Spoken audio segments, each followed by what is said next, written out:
Tapi hari ni masalah dia pasal kita lari. Kita duk rasa macam yang besar tu adalah Dajjal. Yang besar tu adalah Ya'juj Ma'juj. Yang besar tu adalah fenomena akhir zaman. Sedangkan hakikat takrifan yang paling besar, betapa Allah sedang tabuh hati kita. Allah Ta'ala sedang pukul hati kita untuk tengok hang ni membesarkan Allah atau membesarkan makhluk.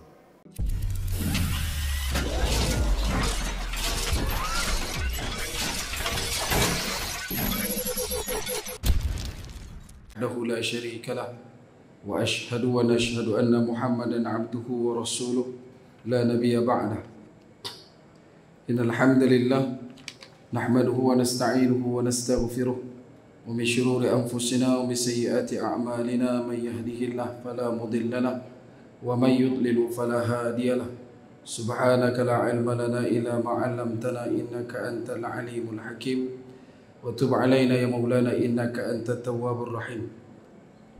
اللهم إنا نسألك فهم النبيين وحرز المرسلين وإلهام الملائكة المقربين. اللهم أغننا بالعلم وزينا بالحلم وأكرمنا بالتقوى وجملنا بالعافية. نويت التعلم بالتعليم وتذكر بالتذكير ونفع والانتفاع والإفادة والاستفادة والحث على التمسك بكتاب الله وسنة رسوله ودعاء إلى الهدى ودلالة على الخير ابتغاء وجه الله وقربه ومرضاته وثوابه لله تعالى. قال الله تعالى في الكتاب العزيز بعد أعوذ بالله من الشيطان الرجيم رب اشرح لي صدري ويسر لي أمري واحلل عقدة من لساني يفقهوا قولي رب اجعلني مقيم الصلاة ومن ذريتي ربنا وتقبل دعاء. أما بعد. Alhamdulillah, teman-temannya dan selama-lamanya kita rafa'kan syukur kepada Allah Subhanahu wa taala dengan faham, sedar dan segar bahwasanya Allah jualah menciptakan langit dan bumi serta apa yang ada di antara keduanya dengan kekuasaan mutlak milik Allah dan ketunggalan Allah Subhanahu wa taala. Seterusnya selawat serta salam ke atas junjungan besar baginda Nabi sallallahu alaihi wasallam. Manusia menjadi asbab musabab paling utama dan mulia sehingga kita diberikan kebaikan, dihimpunkan dalam ketaatan, diberikan pinjaman iman dan Islam sampai ke malam ini. Justru berbanyak oleh kita untuk berselawat. Moga-moga dengan banyaknya berselawat akan menjadi asbab kita didudukkan bersama baginda Nabi sallallahu alaihi wasallam di akhirat kelak insya-Allah. Allahumma salli ala sayyidina Muhammad wa ala ali sayyidina Muhammad kama shallaita ala sayyidina Ibrahim wa ala ali sayyidina Ibrahim. وبارك على سيدنا محمد وعلى آل سيدنا محمد كما باركت على سيدنا إبراهيم وعلى آل سيدنا إبراهيم في العالمين إنك حميد مجيد. طيب. Tuan-tuan dan hadirin muslimin mukminin rahimakumullah sekalian. InsyaAllah pada malam ini kita akan sambung perkongsian kita daripada sequel ataupun siri perbahasan berkenaan dengan hari kiamat, yang mana pada malam yang berbahagia ini kita akan bawakan kepada tuan-tuan satu perkara yang sebenarnya menjadi dasar utama di kalangan masyarakat iman supaya senantiasa diledakkan dalam diri dan dipasakkan dalam hati. Moga-moga ia menjadi satu kekuatan kepada kita supaya tidak lagi goncang goyang apabila didatangkan daripada segenap cabaran dan juga perangkap dari Dajjalun Kadzabun, tambah-tambah kita yang hidup di akhir zaman seperti hari ini. Antara benda yang perlu untuk kita pokok akarkan dalam kehidupan sebagai seorang beriman, iaitu hakikat menjadi orang Islam yang mengucapkan dua kalimah syahadah. Selain daripada kalimah syahadah tersebut, kita menjaganya dengan amal ibadat yang lain seperti solat, zakat, puasa, haji dan sebagainya, yang menjadi pokok pangkal kepada ikatan ibadat tersebut adalah apa yang disebutkan sebagai iman. Ini adalah satu benda yang mustahak. Kerana itu, apabila kita mengetahui dan kita mengakui bahawasanya kita adalah orang yang beriman, maka setidaknya daripada 6 rukun iman yang utama itu, sepatutnya kita sudah pun mengetahui dan memahaminya secara sedar dan segar. Tak boleh takat tahu dan pernah belajar sahaja, tak boleh takat tahu ataupun pernah dengar sahaja, tetapi perlu untuk mendalami dengan teliti, mengkaji dan juga mencermati satu demi satu. Supaya apa? Supaya bila datang kepada kita mana-mana kalimah daripada kelompok-kelompok yang kita tidak tahu asal usulnya, barang mungkin perkara tersebut mampu untuk menggoncang dan menggoyang rukun iman kita. Yang pertama, seperti mana kita sedia maklum, rukun iman yang pertama adalah beriman kepada Allah Subhanahu wa taala Azza wa Jalla wa Ala, Tuhan yang Maha Esa. Allah Al-Ahadu Al-Wahidu. Allah lah yang tunggal dan yang diutamakan. Allah jualah yang menciptakan langit dan bumi. Allah Ta'ala jualah yang akan menghentikan dan menggerakkan segalanya. Yuhyi wa yumit. Allah yang menghidupkan dan mematikan. Dan kemudian Allah juga yang akan menghidupkan kembali. Allah pemilik kepada segala zat-zat yang ada pada iradah dan qudrahnya. Kerana itu, hakikat beriman kepada Allah ini diletakkan sebagai rangkuman dalam carta yang paling awal untuk kita menjadi orang yang senantiasa diberikan keberkatan, diberikan rahim dan rahman daripada Allah Subhanahu wa taala. Yang kedua adalah apa yang disebutkan tentang beriman kepada malaikat-malaikat Allah. Bila sebut kata malaikat-malaikat Allah ini, tuan-tuan, dalam perjalanan akhir zaman, antara benda yang bukanlah terlepas pandang tetapi yang akan menjadi titik bicara terakhir, noktah perjalanan kehidupan manusia adalah penceritaan tentang satu perkara yang bakal membenamkan segala kelazatan dunia, memutuskan segala kenikmatan kehidupan, iaitulah yang dikenal sebagai tiupan sangkakala. Pernah dengar sangkakala? Dengar selalu ke dengar kadang-kala? Sangkakala, kita sebut sangkakala. Banyak guru-guru kita dia sebut nafiri ataupun naqur. Cuma bila sebut kata sangkakala ni, dia ambil daripada perkataan Sanskrit. Sangkakala. Sangka ni kerang, kulit kerang. Pernah tengok kulit kerang? Tanya. Tapi bukan kulit kerang macam shell lah. Hak shell tu kerang juga. Tapi hak tu kerang hak yang lain. Hak ni yang hak bulat tu. Hak orang boleh tiup. Kan? Ada dia buat hak jenis yang combong macam tu saja, lepas tu tiup kat belakang. Yang tu sangka. Yang diikat dengan kalimah kala pula, yang ditiup bukan takat sekali. Ada ketetapan untuk dia tiup. Macam kita sebut kala lah. Mengkala. Mengkala tu kita. Kan? Kadang kala. Rawatan berkala. Pertemuan berkala. Maksudnya bukan boleh jumpa tiap hari. Dia ada had dia. Jadi sangkakala yang disebutkan dalam kaedah bahasa kita, ia adalah merujuk kepada satu perkara, satu benda yang bakal ditiup oleh satu malaikat yang bernama malaikat Israfil. Bila sebut kata malaikat Israfil, dalam beberapa riwayat yang disebutkan, antara yang akan kita jumpa insya-Allah pada bulan hadapan, kalau ada guru kita yang menyampaikan pengkisahan tentang perbicaraan antara Nabi SAW bersama dengan malaikat Jibril, antara yang disebutkan ketika mana Nabi SAW bertanya kepada malaikat Jibril dengan keadaan kebesaran yang Allah Ta'ala berikan kepada malaikat Jibril. Malaikat Jibril yang dinampakkan di hadapan Nabi SAW memiliki 600 sayap. Satu daripada sayapnya itu, kalau dibukakan daripada timur ke barat, mampu untuk ditutupi oleh sayap malaikat Jibril alaihissalam. Maka ditanya kepada malaikat Jibril, "Wahai Jibril, adakah malaikat yang lebih besar daripada kamu?" Maka malaikat Jibril kata, "Ada ya Rasul sallallahu alaihi wasallam. Malaikat Israfil, dia juga ada 600 sayap, tapi satu sayap dia tu boleh tutup aku." Satu sayap malaikat Israfil tu boleh tutup malaikat Jibril. Yang satu sayap malaikat Jibril boleh tutup bumi. Ada ulama yang buat kiraan 600 itu adalah merujuk kepada 600 bumi yang boleh ditutup oleh malaikat Jibril. Radius bumi kita pula berjuta dia punya kilometer dia, persegi dia pada bulatan yang dinampakkan. Kemudian ditanya lagi, ada tak malaikat yang lagi besar? Ada.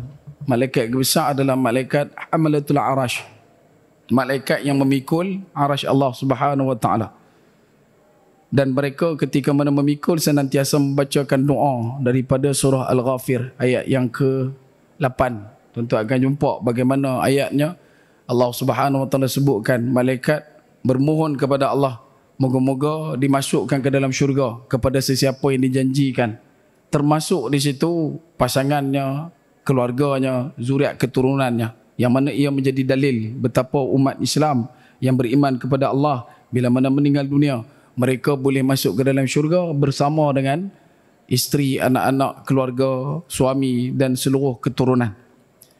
Dan besarnya malaikat hamalatul arash yang disebutkan dalam riwayat tersebut adalah malaikat Israfil perlu menjalani satu perjalanan beribu tahun untuk bergerak daripada dagu ke hidung. Daripada dagu ke hidung tu beribu tahun. Tak dinyatakan berapakah ribu tahun itu, tetapi nak abang kata terlalu lama daripada dagu nak pergi ke hidung. Kita nak pegang hidung lagi kita jauh tak? Tak kan? Sejengkai ya. Tak tadi sampai dah. Hak ni daripada dagu nak main ke hidung beribu tahun. Bukan kata berjalan pelan. Malaikat dengan kudrah yang Allah Ta'ala berikan kepada mereka adalah satu makhluk yang dinyatakan dengan kemampuan yang begitu dahsyat.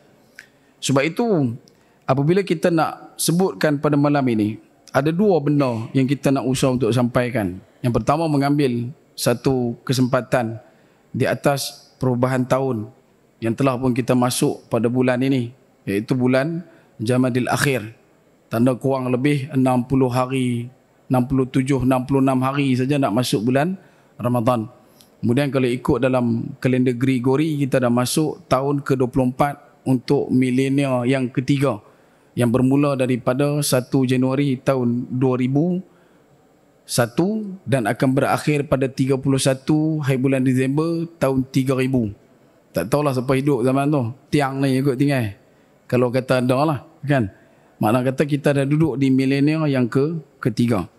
Dan bila sebut kata perubahan umur yang berlaku ini, sepatutnya, setidaknya, sewajarnya memberikan khabar kepada kita, isyarat untuk kita kembali bermunajat kepada Allah, kembali memperbanyakkan rukuk dan sujud kepada Allah, sudah pun berada di panggilan yang terakhir. Boleh faham? Maksudnya dah semakin tambah tu, bukannya kita punya hidup akan semakin lama, semakin berkurang kita punya usia. Ulama menyatakan pada bab berkenaan dengan pertambahan tahun, pertambahan umur adalah bila mana bertambah umur sepatutnya bertambah taat, jauh daripada maksiat. Kita bertambah umur, kita perbanyakkan taubat, bukan kita memperbanyakkan dosa dan noda kepada Allah Subhanahu wa taala. Dan adakah manfaat umur itu memberikan keberkatan kepada kita? Sebab itu dalam banyak riwayat menyebutkan Allah Subhanahu wa taala memberikan pesan keras kepada Nabi sallallahu alaihi wasallam, antaranya kepada orang yang bila masuk tahun baru, antara doa yang dia nak minta ataupun dia dapat umur baru, antara doa yang dia selalu minta kepada Allah adalah, dia minta apa selalu? Kalau pergi ucap orang yang sambut hari lahir, kita akan sebut apa kat dia? Semoga panjang umur. Nak panjang mana? 1500 tahun. Sama tua dengan Fort Cornwallis tu. Nak minta sampai 450. Nak minta sampai 250. Nak minta sampai berapa tahun? Selalunya kita akan minta itu sebab kebiasaan kita nak kepada umur panjang. Sedangkan kata Nabi, terdapat dua fitnah kepada orang yang selalu minta umur panjang. Tapi janganlah lepas ni minta mati cepat orang ada ni. Nak abang kata, bila dua fitnah ni mai apa dia? Nombor satu, dia akan jadi orang yang cinta dunia. Yang kedua, dia akan jadi orang yang bermalas dengan amalan. Sebab dia rasa dia lambat lagi nak mati. Dia rasa dia lambat lagi nak kembali pada Allah. Jadi dia akan jadi orang yang suka menangguh. Menangguh taubat, menangguh taat, menangguh amal soleh dan sebagainya. Sebab dia tahu, kata dia, adalah orang yang berupaya untuk mendapat umur yang panjang. Kerana itu Allah Subhanahu wa taala berfirman dalam Al-Quran, memberikan teguran keras, satu ancaman yang patutnya dijadikan sebagai imbalan ngeri kepada kita. Allah Subhanahu wa taala berfirman, a'udzubillahi minasyaitonir rajim, wa la tajidannahum ahrasan nas ala hayati wa minal ladzina asyraku yawaddu ahaduhum law yu'ammar alfasanah wa ma huwa bimuzahzihi minal adzabi an yu'ammar wallahu basirun bima ya'malun.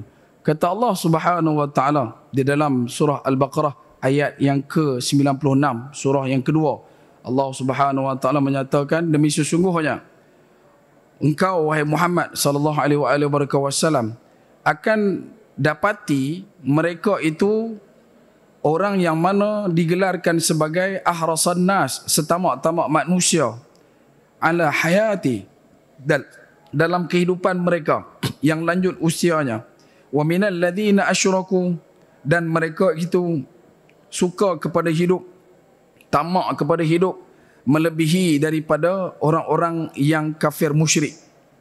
Ya ni, orang kafir musyrik dah dibenci. Orang kafir musyrik dah termasuk dalam kumpulan yang dimurkai. Tapi ada satu golongan ni di kalangan umat Nabi sallallahu alaihi wasallam ketika mana mereka bermohon kepada Allah untuk ditambahkan usia, untuk dilanjutkan umur, dalam pemahaman mereka betapa mereka itu bukan minta untuk panjang umur kerana Allah, tetapi minta panjang umur sebab nak menikmati kehidupan dunia. Dan kata Allah Subhanahu wa taala, yawaddu ahaduhum law yu'ammar alf sanah, tiap-tiap seorang daripada mereka suka sekiranya dia boleh hidup alf sanah, 1000 tahun. Wa ma huwa bimuzahzihi, padahal umur panjang yang demikian itu tidak akan melepaskan dirinya minal azabi ay yu'ammar, daripada azab Allah Subhanahu wa taala yang telah disediakan kepada mereka. Dan ingatlah, wallahu basirum bima ya'malun, Allah Maha melihat akan segala sesuatu yang dilakukan. Nak beritahu boleh panjang umur. Kerana Nabi sebut umur umat Nabi baina 60 ila 70, 60 sampai 70. Sikit saja lebih pada 70. Hak ni semua dapat selalu orang guna kata subsidi ke apa ke, kan? Pada itu adalah apa yang disebutkan oleh Allah Subhanahu wa taala, innallaha ala kulli syai'in qadir. Allah yang tetap tentukan. Sebab tu orang Jawa dia pegang ada 5 benda. Orang Jawa dia kata nombor 1 siji pasti, loro jodoh, 3 ayu, 4 kudrat, 5 bandar. Siji pasti. Apa siji pasti? Mati tu pasti. Hang buatlah macam mana pun, bila mai dah waktu dia untuk dimatikan oleh Allah, maka mati. Takkan terlewat sedetik, takkan terlambat walau sedetik. Buat pilah macam mana pun untuk jaga nyawa sebagai contoh. Bila mai waktu dia tetap juga mati. Kalau kata dulu tengok ada siapa, Michael Jackson. Kenal Michael Jackson? Kenal tahu lah. Ya kan jumpa kat market Perik Untak apa ke. Michael Jackson, lepak lah cerita kan. Dia mandi yak mineral. Ni Penang lagi 3-4 hari boleh mandi yak mineral lah. Kan? Dia pun nak tutup pembentungan air tu 4 hari. Kemudian dia duduk pula dalam tabung oksigen untuk bernafas, nak bagi dapat balik oksigen supaya stabil dalam paru-paru. Umur pencen mati. Cukup-cukup umur pencen mati. Kan? Dia bukan atas ketetapan kita nak menetapkan bila kita akan mati. Tapi bila dia mati, mati ya. Tak boleh nak buat apa dah. Kan? Sebab tu kita nak kena tahu yang tu siji pasti. Yang kedua, loro jodoh. Loro jodoh. Jodoh ni apa dah? Jodoh. Bukan tahu siapa akan jadi isteri kita. Siapa yang akan jadi suami kita. Bila mai waktu kahwin lah. Bila mai waktu nikah. Jangan jadi macam di satu negara. Dekatlah dengan negara kita. Sampai akad nikah. Bukan takat akad nikah. Lepas akad nikah baru tahu. Kata yang akad nikah tu perempuan juga. Yang mai menikah tu. Perempuan ada lah. Isteri tu ada lah. Yang mai ni. Pakai dengan songkoknya, dengan bajunya. Akad-akad nikah tak tahu. Lepas menikah baru tahu kata perempuan. Tak naya. Sebab tu kalau ada, macam selalu saya sebut lah, kalau ada lah mai zaman-zaman kita ni, anak kita abang tak nak berkira, kita tanya, dia nak berkira lelaki ke perempuan? Dia pun tengok kita tiap pak ni biar betul. Lah kena betul. Tak tentu hang kali arak kan. Dengan zaman law ni macam-macam benda merepek kan. Sebab tu hakikat rukun iman ni kena jelas tuan-tuan. Ni sampai ke tahap orang bagi tahu ada agama lain juga benar pun mengaku angguk sampai ke lantai. Hirup jilat Nabi benda yang disampaikan sampai tak tahuan punca. Tak tentu kalu benar tu. Sedangkan bila kita baca amanar rasulu bima unzila ilaihi min rabbih wal, semua orang yang Allah Ta'ala lantik, yang Allah Ta'ala isytihar, yang Allah Ta'ala masyhurkan sebagai Nabi dan Rasulullah, semua adalah beriman. Bila beriman, agama mereka apa? Habis Yang nak rawit dengan segala macam agama lain tu apa dia? Agama yang disebutkan tu pun tak sebut pun dalam Quran. Bahkan dalam kitab mereka tu pun sebut 4 kali Dan tak dikatakan pula itu adalah cara hidup yang sebenar. Yang Nabi yang mereka kata Nabi yang disebut dalam kitab tu pun, Nabi tu pun tak perkenal diri dia guna nama tu. Kalau kata tuan-tuan buka dalam kaedah kitab Injil sebagai contoh. Nabi Isa alaihissalam lahir di Bethlehem. Hari ini Bethlehem.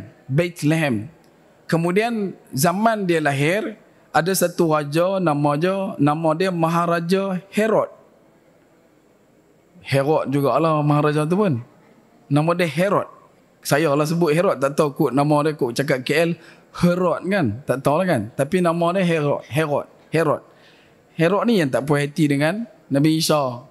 Bila Nabi Isa dah keluar, kemudian Nabi Isa balik masuk ke Palestin. Nabi Isa masuk ke satu kawasan namanya Nasirah. Nasirah ni apa dia? Nasirah ni hari ni dikenal sebagai Nazaret. Pernah dengar? Nazaret tu nama asal dia dalam apa nama bahasa Arab Nasirah. Orang yang duduk di situ maka dikenal dengan panggilan Nasrani. Yang tu yang main perkataan Nasara. Dia bukan ada kena-mengena dengan followers ke apa. Tak. Followers ni bila? Ratus tahun selepas pada tu baru jengoi. Yang tu yang main Kristian, follower kepada Kris tu. Siapa yang panggil Kris? Bukan Nabi Isa mengaku dia Kris. Nabi Isa tak mengaku kata dia Jesus.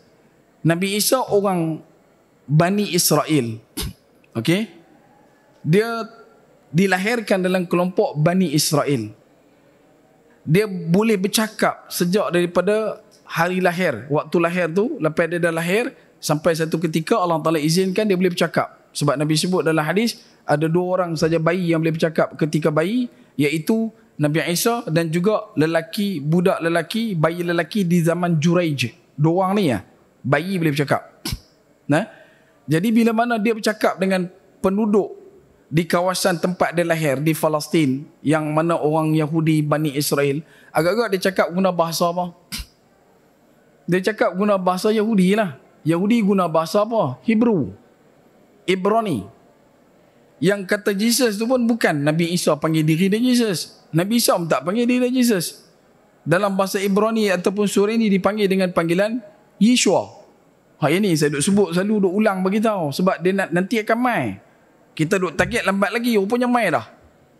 Kita duk tunggulah mungkin lepas 2030 kan baru nak mai benda-benda merepek ni, rupanya dah mai dah. Duk abang kata ni, ni adalah panggilan yang benar. Dah, Nabi Isa tak pernah panggil diri dia pun sebagai Jesus. Yang panggil itu siapa dia? Kerajaan Rom. Dan sebab itu bila mana kita sebut berkenaan dengan perkara tentang rukun iman, berbalik kepada asas, ia adalah satu kewajipan yang terdesak pada hari ini. Kita kena kembali tuan-tuan.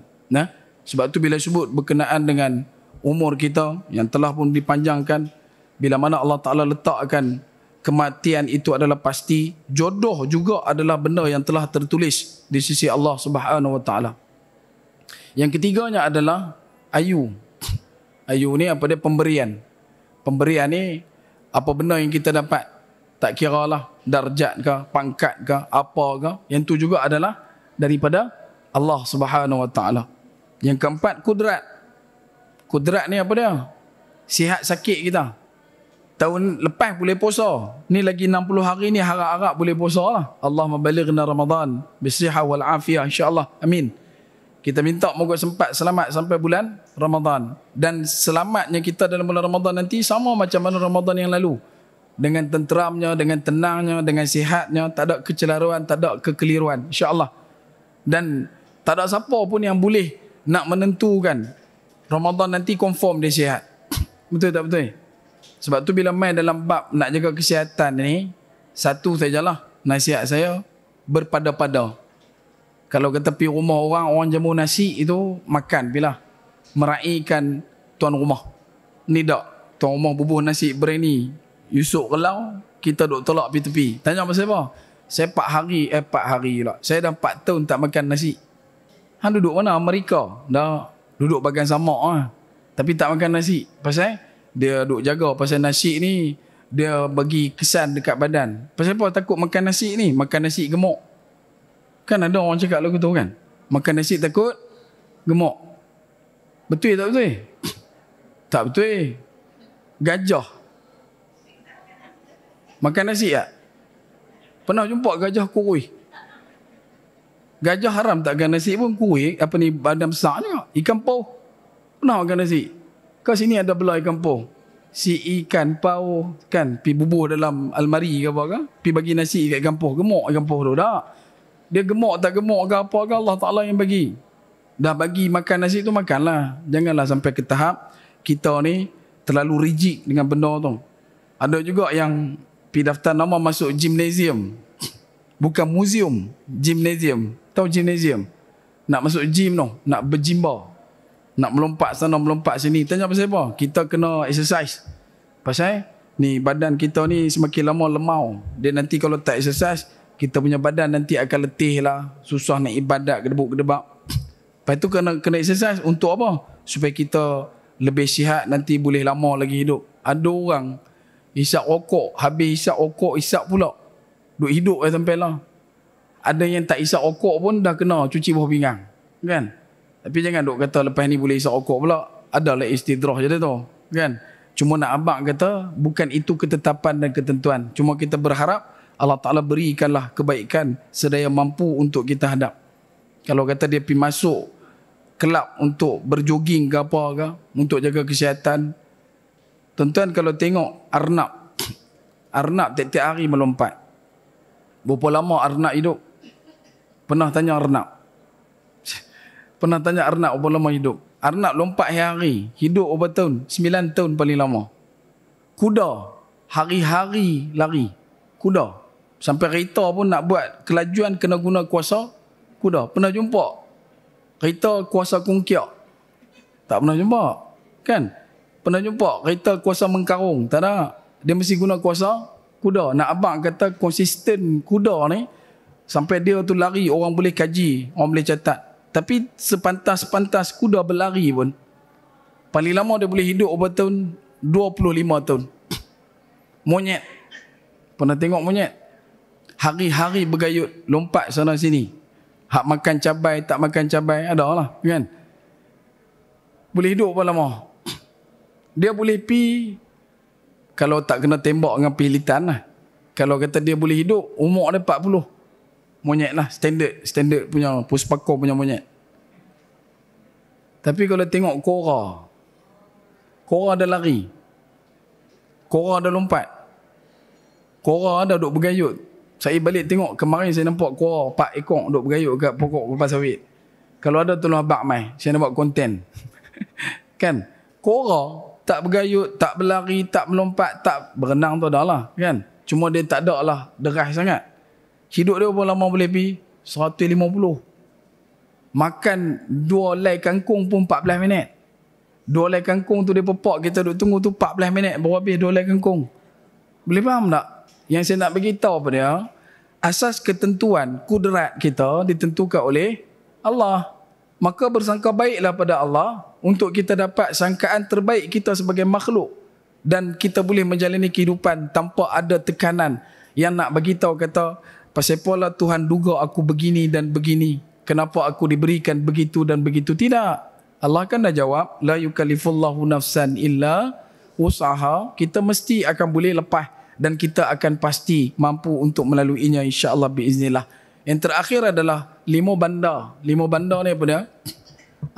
Rezeki. Rezeki kita ni pastinya akan dicukupkan. Nah, pasti akan dicukupkan. Cuma syarat dia jangan, macam selalu saya beritahu, jangan ada dua C. Jangan compare, jangan komplain. Dah dapat, senyap. Dah dapat, ambil. Dah dapat, jangan duk banding.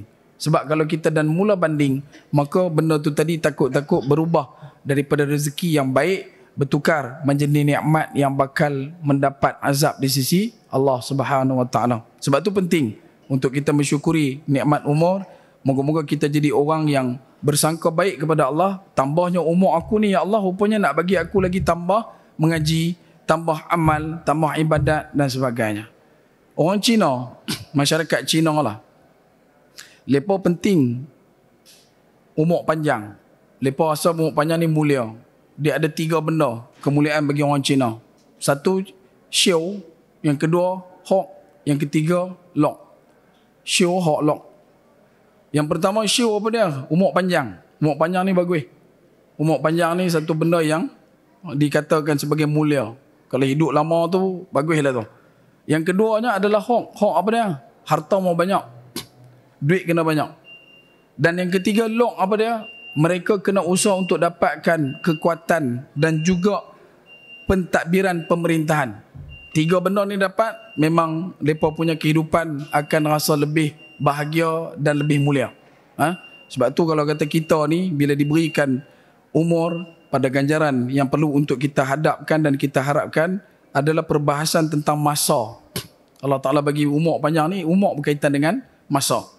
Orang yang sudah tua adalah orang yang lebih beruntung daripada orang yang muda. Kenapa? Sebab orang muda belum tentu tua. Orang tua sudah pernah menjadi muda. Cuma kalau kata kita ni, tua yang merasa diri tu muda, jaga-jaga. Patut kadar dan sedar. Jangan kita ni tak sedar diri. Satu ketika Abu Quhafah, bapa kepada Sayyidina Abu Bakar ketika Fatu Mekah, datang menuju kepada Nabi SAW, menyatakan untuk masuk dalam perbarisan perang. Disebutkan dalam riwayat, penampakan Abu Quhafah, bapa pada Sayyidina Abu Bakar, rambutnya putih, janggutnya putih seperti kapas. Ni kalau masuk ni, mereka ingat hujung tahun ke apa kah? Rambut putih, janggut putih. Maka asbab pada itulah boleh untuk mewarna rambut. Tapi bukanlah bubuh warna asal rambut. Jangan bubuh warna hitam, bubuh warna lain. Bubuh warna purple ke, warna hijau ke. Jadi Teletubbies. Setengah ada orang tu, jadi Teletubbies setengah. Kan boleh. Maksudnya kalau kata yang tua, kalau kata nak pergi perang pun boleh. Cuma bila mana dengan keadaan kita bubuh warna ni, mewarnakan rambut tu nanti, dia memberikan impak yang lain. Sampai ada beberapa riwayat menceritakan, ada di kalangan tentera kafir, bila mana melihat tentera umat Islam, merah rambut dia, merah janggut dia, mereka jadi takut. Mereka kata punyalah marah mereka ni sampai rambut merah. Kan? Mereka jadi gerun kat situ. Lepas tu mai ke mak Jepun, akhirnya Toriyama bubuh supu saya. Nak abang kata terlampau power, rambut tukar jadi color merah. Sebab tu kalau kata usia pada peringkat umur, kita perlu hadap dan kita perlu faham pada segi masa. Betapa pentingnya masa. Allah Ta'ala sebutkan dalam Al-Quran pada 4 surah yang utama, yang menceritakan secara spesifik tentang masa. Satu surah Al-Lail, yang kedua surah Ad-Duha, ketiga surah Al-Asr, yang keempat adalah surah Al-Fajr. Kan ada kan? Dan nak beritahu kata semua tu adalah waktu-waktu yang perlu untuk kita berikan penumpuan. Waktu yang disebutkan waktu Al-Lail, malam. Kenapa malam penting? Sebab semua perkara benda-benda besar dalam Islam, baik daripada gagasan tasyri'nya, daripada gagasan taklif pembentukan Muslim dan juga mukmin, benda tersebut berlaku malam. Nabi SAW menerima Al-Quran pada waktu malam. Nabi hijrah di waktu malam. Nabi Isra' wal Mi'raj di waktu malam. Jadi kita kena memperbanyakkan usaha, ibadat kita, taat kita, amalan kita dalam keadaan sembunyi dan paling rahsia pada waktu malam. Kerana kebaikan yang dilakukan pada waktu malam tak mampu dihidu oleh hidung-hidung munafik, tak mampu untuk diintai oleh mata-mata musyrik. Jadi bila kita buat segala kebaikan itu di waktu malam, perkara itu memberikan kebaikan dan kemakrufan. Seperti mana yang disebutkan, diletakkan dalam perumpamaan ulama, siang seperti singa, malam seperti rahib. Waktu siang seperti singa yang buas, singa yang bermujahadah, singa yang menguasai belantara. Tapi bila waktu malam menjadi satu orang yang mendekatkan diri pada Allah semata-mata untuk memohon ampun dan juga minta permohonan pemakbulan segala hajat. Ada waktu duha disebutkan. Kenapa waktu duha? Kerana waktu duha ni adalah satu waktu yang istimewa. Ia merupakan satu waktu yang memberikan bingkisan jelas. Namun begitu, ia datang selepas daripada awal, selepas daripada syuruk. Maka ia sedikit sejuk. Otak kita, badan kita lebih utama untuk menumpukan strategi dan juga perancangan dalam kehidupan di waktu tersebut. Sebab tu banyak sekolah, mana-mana tempat pengajian, waktu mengaji dia adalah selalunya bermula pada waktu duha.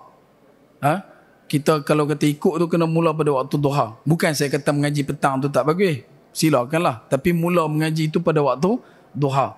Dan kerana itu jugalah kita kena usaha untuk menumpukan perhatian pada waktu duha pada amalan-amalan yang mampu untuk kita pikul galas. Seperti bacaan Al-Qurannya, sedekahnya, melakukan solat sunatnya dan segala macam urusan menyambung silaturahim pada waktu tersebut. Kemudian ada waktu fajar. Surah Al-Fajr. Surah Fajar adalah surah yang memberikan gambaran kepada kita adanya masa di penghujung waktu malam yang masih lagi belum dicercah dengan cahaya matahari yang dikenal sebagai waktu fajar. Apa kebaikan pada waktu fajar? Waktu fajar kalau kita perlu untuk ukur tanda adalah sebelum masuknya waktu subuh sampai habis waktu subuh. Waktu ni adalah waktu yang paling menyemarak segala usaha untuk kita mohon taubat kepada Allah. Ini penutup dia. Ya? Kerana itu Allah Ta'ala sebut dalam Al-Quran surah At-Taubah. Surah Isra. Allah Ta'ala sebut Innal fajr kana mashhuda. Bacaan pada waktu fajar. Innal Quran al-fajr kana mashhuda. Bila kita banyak baca Al-Quran di waktu fajar, kita banyak istighfar pada waktu fajar, kita banyak berdoa pada waktu fajar, sejurus sebelum masuk waktu subuh itu, sebagian ulama pendapat demikian, adalah waktu yang paling ampuh kerana pada waktu itu malaikat berkumpul untuk menjadi saksi permohonan kita, untuk maaf permohonan kita, untuk makbulan hajat permohonan kita, untuk urusan kita dipermudahkan, dan bukti saksinya adalah di kalangan malaikat. Yang keempat adalah waktu asar. Suratul Asr. Kalau kita buka hari ini dalam tafsir terjemahan disebut surah masa, betul? Al-Asr, masa kan. Imam Syafi'i kata apa? Kalaulah Al-Quran ini diturunkan dan diturunkan cuma satu surah, nescaya kalau turun surah Al-Asr saja pun sudah memadai. Kerana daripada 3 ayat daripada suratul Asr adalah satu bentuk gagasan pemikiran orang iman yang paling kukuh dan paling kuat. Mana tidaknya tuan-tuan, Al-Asr, kalau ikut dalam satu lagi pemahaman, Al-Asr bermaksud waktu asar. Waktu asar ni waktu yang perlu untuk kita berhati-hati. Sebab waktu dia singkat. Kemudian waktu tu kita kalut. Waktu tu kita semak. Waktu tu kita dah mula dah cari tumpuan macam-macam benda. Nak makan malam lagi, nak ambil anak balik sekolah, nak balik kerja, nak pergi ambil bini, nak hantar laki, macam-macam. Kan? Waktu tu. Dia singkat. Tapi waktu tu lah yang perlu untuk kita berikan tumpuan sampai Nabi SAW tidak pernah meninggalkan doa selepas pada waktu asar yang kita kenal sebagai bacaan al-ma'thurat.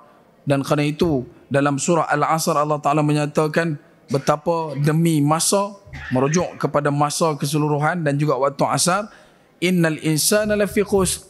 Manusia itu asal saja dia adalah bersifat kemanusiaan, dia pasti akan khusr. Kenapa? Sebab manusia bila dia kenang masa, bila dia ingat masa, apa dia jadi? Dia rasa rugi ke dia rasa untung? Ni kita duduk ni, umur Allah 50, umur Allah 40, umur Allah 30 ni. Kita tiba-tiba kita fikir, masa kita umur 20. Agak-agak kita rasa untung ke rugi? Rugi kan? Bukan takat kita lah. Orang yang tak Islam pun macam tu juga. Sebab Allah Ta'ala tandakan dengan kalimah, innal insan. Mana-mana manusia, kalau dia kenang masa, mesti dia akan rasa rugi.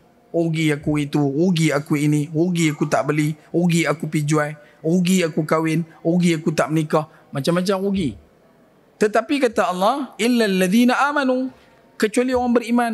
Sebab apa orang beriman ni dia tidak terkena penyakit rugi ni? Sebab dia tahu masa yang lampau itu telah pun ditentu takdirkan oleh Allah. Jadi kenapa dia nak Aisyah sedangkan Allah yang maha baik? Kalau dia kahwin pada waktu itu, mestilah calon ataupun suami ataupun isteri juga adalah yang paling baik yang Allah Ta'ala berikan kepada dia. Anak dia, anak yang baik, kerjanya, kerja yang baik. Tidak ada satu pun, sekelumit pun kerugian. Dan orang yang beriman ini pula senantiasa mengajar diri dia paling utama, wa tawasaw bil haqq wa tawasaw bis sabr. Tak mana kata hak, hak tu adalah segala ketetapan yang telah berlaku dulu, adalah perkara yang telah Allah Ta'ala maktubkan. Tak ada sedikit pun ruang lompang untuk kita masuk celah, ya Allah yang ni biar aku settle. Tak ada. Ya Hayyu ya Qayyum bi rahmatika astaghith aslih li sya'ni kullahu wa la takilni ila nafsi tarfat aini. Janganlah kau serahkan pada aku untuk menguruskan hidupku walaupun sekelip mata. Boleh faham tak ni? Dan kemudian wa tawasaw bis sabr, bila mana benda tu dah berlalu, benda dah berlaku, maka kena sabar. Sebab tu dalam urusan masa kita, dia perlu untuk kita senantiasa jaga supaya ia menjadi satu perkara yang membalut hati kita supaya sentiasa bersangka baik kepada Allah Subhanahu Wa Taala sebelum jadinya sangkakala. Baik.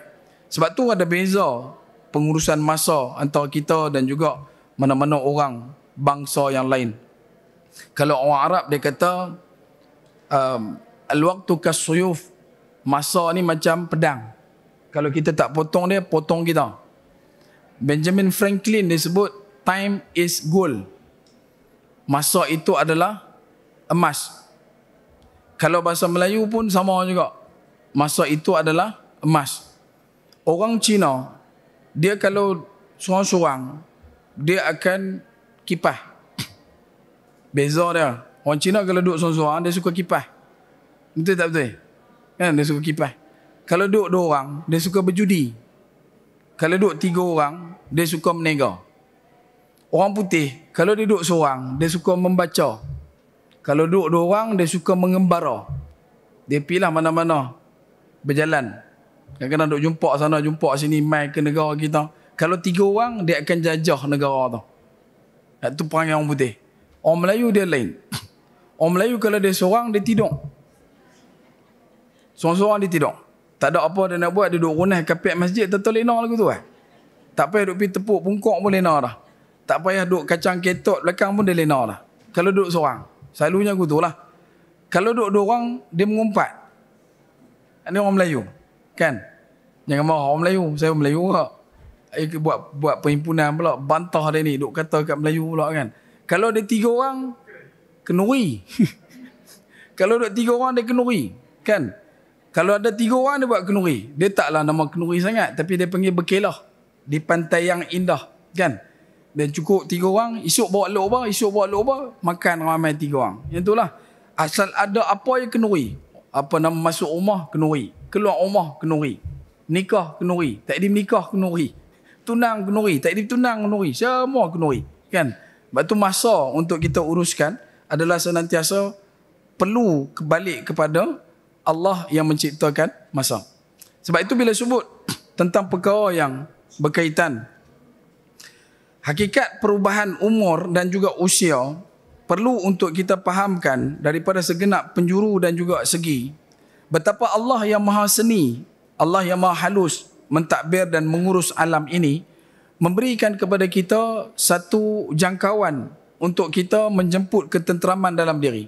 Kerana apa? Kerana kita nanti akan berbalik kepada Allah Subhanahu Wa Taala, yang mana kita tahu Allah adalah sebaik-baik tempat kembali. Sebab itu, kalau kita nak benar-benar duduk dalam keadaan wa inna ilaihi raji'un, pada kadar yang boleh buatkan kita tahu Allah itu adalah sebaik-baik tempat kembali, itulah tempat utama yang bakal kita tuju dan bakal kita balik. Maka daripada hidup ni lah, kita kena banyak sangka baik kepada Allah. Nak mula sangka baik pada Allah macam mana? Sangka baik dulu pada diri kita. Tetapi jaga. Belajar sangka baik pada diri ni, dia banyak cubaan. Hari ni ada bahasa dia panggil narsistik. Narsistik kot. Dia bukan ego, tetapi dia rasa dia ujub. Bahasa kita adalah ujub. Tapi bahasa psikologi dia kata narsism. Narsism ni, bila dia tengok cermin, siapa kata aku tak handsome? Handsome bah. Dia kata. Bukan orang kata, dia kata. Dia tengok cermin tu, dia kata lagu tu. Kan? Dia tengok duk berbetul tudung sambil duk tiup oning tu kan. Dia duk tengok-tengok, lawa juga aku pakai tudung macam ni. Siapa kata? Dia kata. Dia buat heran. Ni. Ada penyakit je ni aku tu. Sebab tu bila bagus dah lah, sangka baik kan. Indah ciptaan dan sebagainya. Tetapi dia kena ada tali yang mengikat. Iaitu kembalikan kepada Allah Subhanahu Wa Taala. Cantiknya kita, handsomenya kita, hadza min fadli Rabbi. Ini semua adalah daripada Allah Subhanahu Wa Taala. Bila tengok kita punya kehandsoman, kecantikan, terus cakap alhamdulillah ala kulli hal wa ni'mah. Tak susah pun. Cuma tambahan tu. Sikit lah. Kena ambil tambahan tu. Ini dikenakan oleh perkara yang pernah berlaku kepada Nabi Allah Sulaiman. Ketika mana tidak mengucapkan kalimah insya-Allah. Jadi asbab daripada tu untuk kita belajar untuk sangka baik pada Allah. Betapa kita tak ada kudrat, kita tidak ada apa-apa kemampuan, kita tidak ada daya, melainkan semuanya dalam izin ta'aluk Allah pada berdirinya kaf dan nun kun fayakun. Maka kita kena usaha cepat-cepat tarik benda tu pi dekat kalimah alhamdulillah ala kulli hali wa ni'mah ataupun hadza min fadli rabbi. Jangan pernah lupa. Kemudian bila kita dah hidup, penetapan dan juga penentuan pasangan, anak-anak, kerja, ruang legar, adik-beradik, kawan-kawan kita, semua itu perlu untuk kita letakkan dalam kondisi yang paling baik yang kita boleh sangka. Walaupun kita rasa macam tak apa boleh nak pi lah, tapi usahalah untuk cari titik yang paling baik. Tanpa kita merendahkan orang-orang yang ada di keliling kelalang kita, tapi kita usaha untuk kata dia juga adalah orang baik dan dia lebih baik pada aku. Kerana inilah yang berlaku di zaman Nabi SAW, di waktu para sahabat merasakan diri mereka adalah munafik dan mereka merasakan para sahabat yang lain adalah lebih beriman kepada Allah Subhanahu Wa Taala daripada diri mereka. Jadi kalau kita selama hidup ni kita jadi orang yang boleh rasa kita ni tak apa nak cukup iman dia, tak apa nak cukup Islam dia, maka kekalkan potensi itu, kekalkan posisi itu. Kerana itulah bahan bakar untuk kita terus meneraju diri kita menjadi orang yang lebih duduk di dalam pimpinan Allah Subhanahu Wa Taala. Tapi kalau kita terkeluar pada benda tu, maka kita susah untuk dapatkan sangka baik. Tambahan pula, bila kita usahakan untuk bawakan gagasan tentang akhir zaman ini, antara benda yang kadang-kadang dipencilkan tajuknya adalah betapa bila kita cerita dekat tuan-tuan tentang akhir zaman, tak kiralah apa pun datang, Dajjal ke, Ya'juj Ma'juj ke, isu berkenaan dukhan, berkenaan dengan zalazil, berkenaan dengan segala macam yang bakal berlaku dan berlangsung dalam fenomena akhir zaman. Satu perkara yang perlu untuk kita daulatkan adalah dengan meletakkan semua benda tu adalah makhluk kepada Allah. Dan tak ada satu pun yang lebih besar daripada Allah. Kerja kita dah apa dia? Kena usaha dengan lebih banyak untuk membesarkan Allah daripada segala makhluk tu. Yang ni kita habaq itu. Tak kiralah apa berlaku, kita ada Allah. Kita tahu kata kita ni makhluk Allah. Kita tahu kita ni hamba Allah. Yang tu lebih baik. Itu lebih besar. Tapi hari ni masalah dia pasal kita lari. Kita duk rasa macam yang besar tu adalah Dajjal. Yang besar tu adalah Ya'juj Ma'juj. Yang besar tu adalah fenomena akhir zaman. Sedangkan hakikat takrifan yang paling besar, betapa Allah sedang tabuh hati kita. Allah Ta'ala sedang pukul hati kita untuk tengok hang ni membesarkan Allah atau membesarkan makhluk.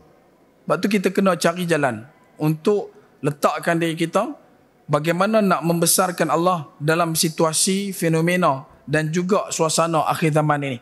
Nanti dia akan main macam-macam. Sebab tu kita bagi tahu, tumpukan pada kalimah wala khaufun alaihim wala hum yahzanun.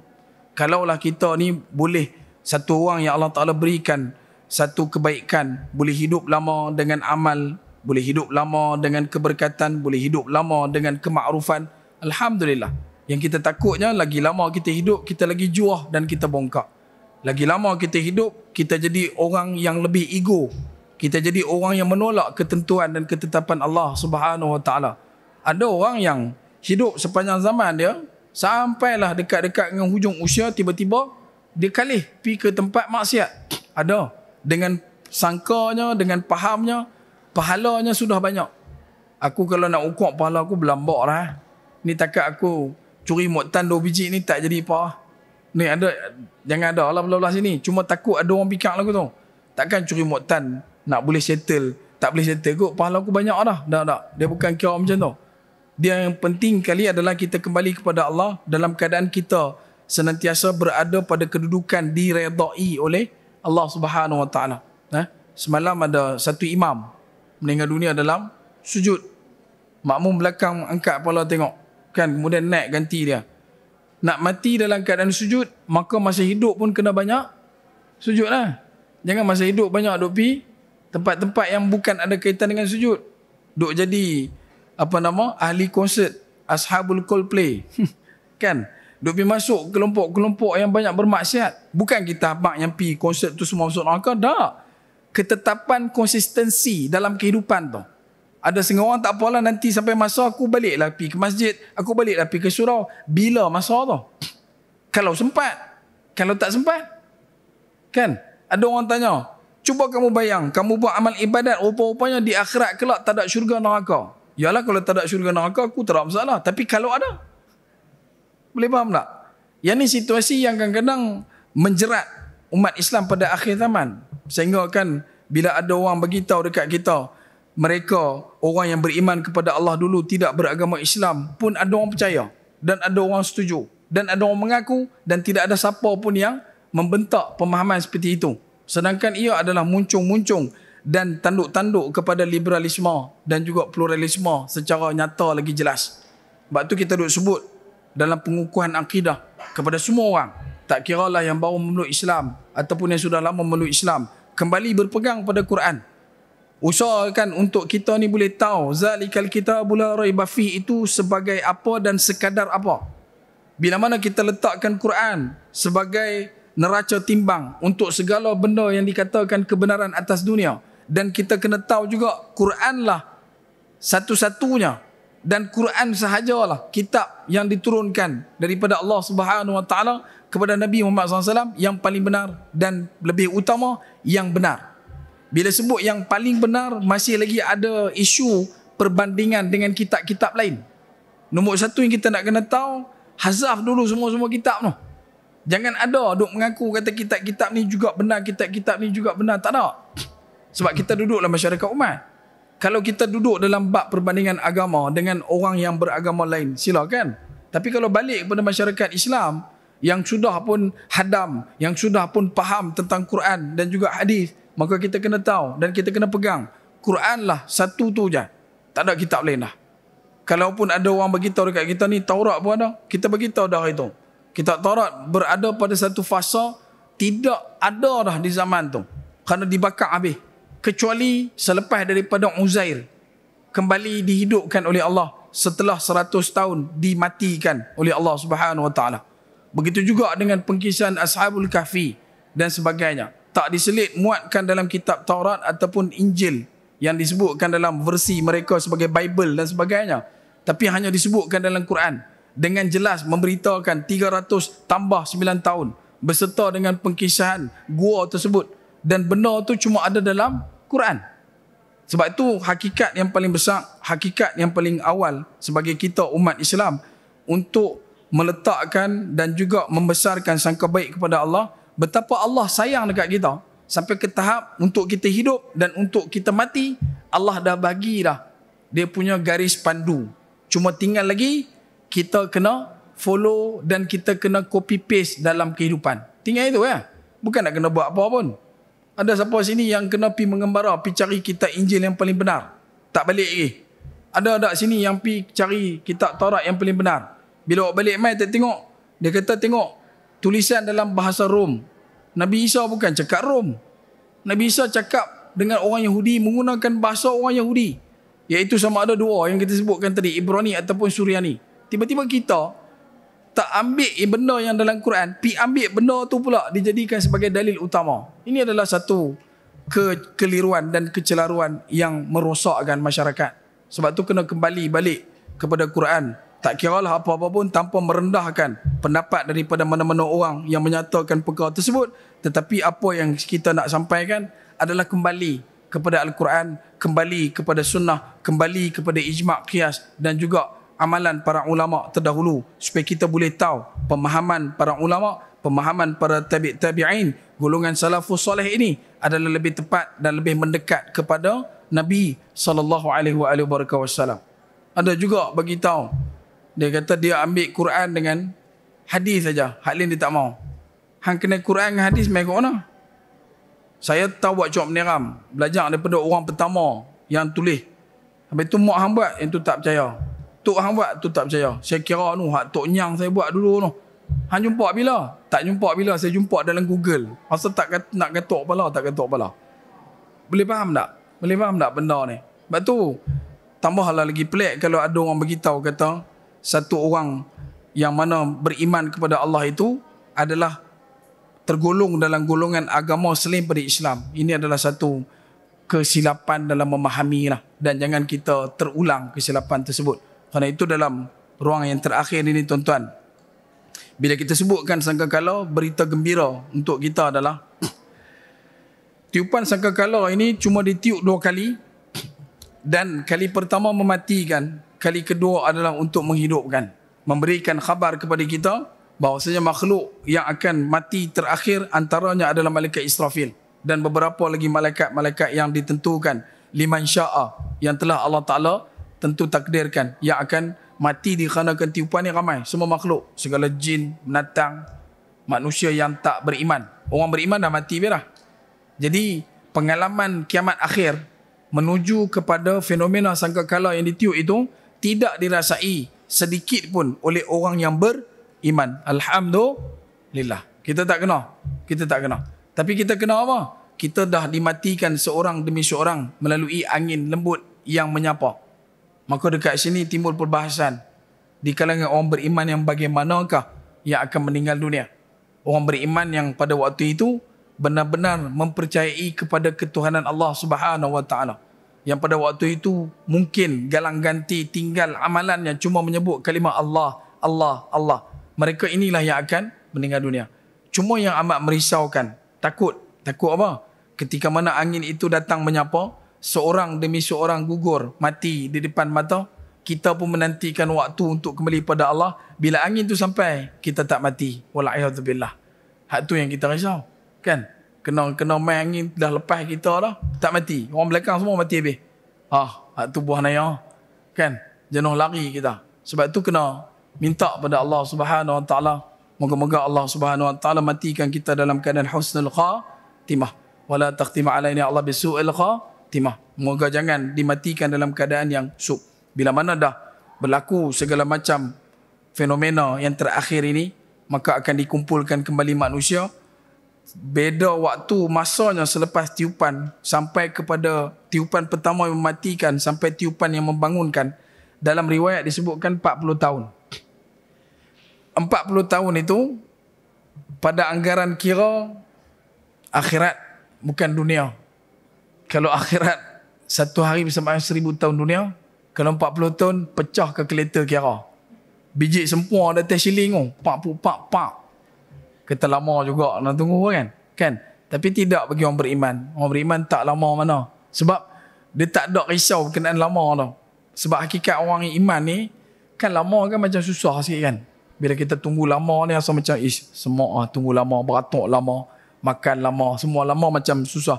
Akhirat kelak bagi orang beriman, lama-lama ni tak ada. Dia tak ada lama-lama. Dia tak ada risau berkenaan dengan lama-lama ni.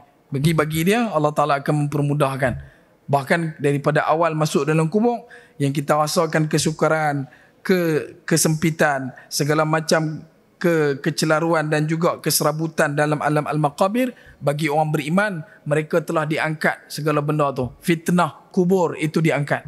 Dalam tu akan diluaskan, dilapangkan.